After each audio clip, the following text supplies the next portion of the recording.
Bienvenue sur Afrique Sport pour la matinale du mardi 30 mars 2021. Nous débutons avec les éliminatoires à la CAN 2021. La RD Congo se reprend en dépit de son élimination de la CAN opposée à la Gambie à domicile à l'occasion de la 6e et dernière journée des éliminatoires.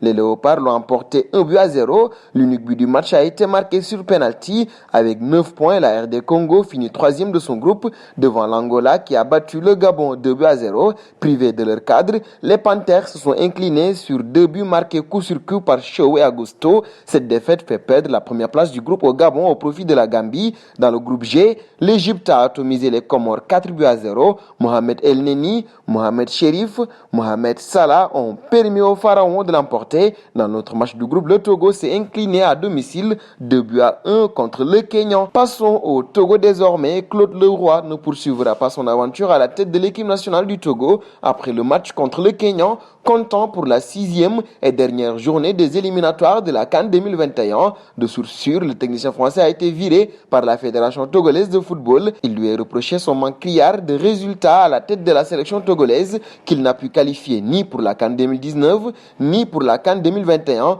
Toutes deux des compétitions élargies à 24 sélections. Depuis son arrivée, l'ancien coach du Cameroun et de la RD Congo a joué 35 matchs avec les éperviers pour seulement 9 victoires, 12 nuls et 14 défaites.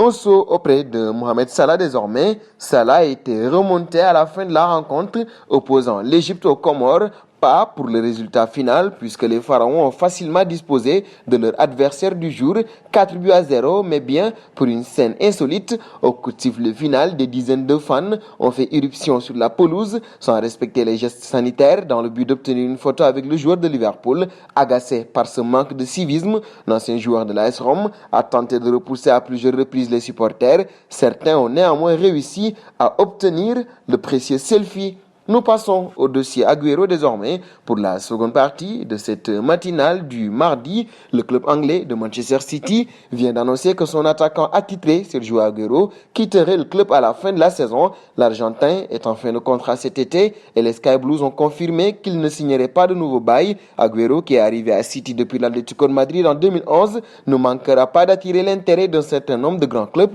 Il se murmure que Barcelone et le Paris Saint-Germain seraient déjà à ses trousses dans l'espoir de l'accueillir gratuitement lors du prochain mercato.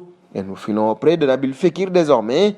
Il domine le classement des meilleurs joueurs français du premier trimestre 2021, publié par l'Observatoire du football CIES. Il est en tête avec une note de 87,6 sur 100. Depuis le début de l'année 2021, le meneur de jeu semble avoir retrouvé son meilleur niveau et s'éclate en Liga. Des performances qui poussent les plus gros clubs à s'intéresser à lui. La suite du podium est composée de la révélation lançoise Jonathan Klaus et du faux follet de Leverkusen Moussa Diaby. En ce qui concerne la Ligue 1, les 4 premiers évoluent au poste de défenseur central.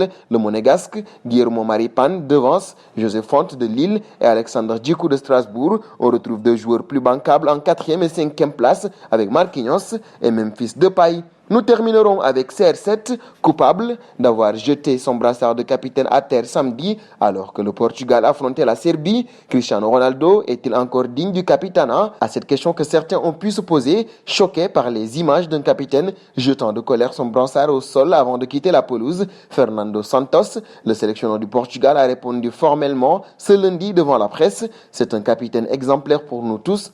Un exemple national, a-t-il martelé avec force et conviction. Pas question donc de retirer le brassard à CR7 pour le match de qualification au mondial contre le Luxembourg aujourd'hui. Et nous arrivons au terme de cette matinale que nous fermons avec la question du jour.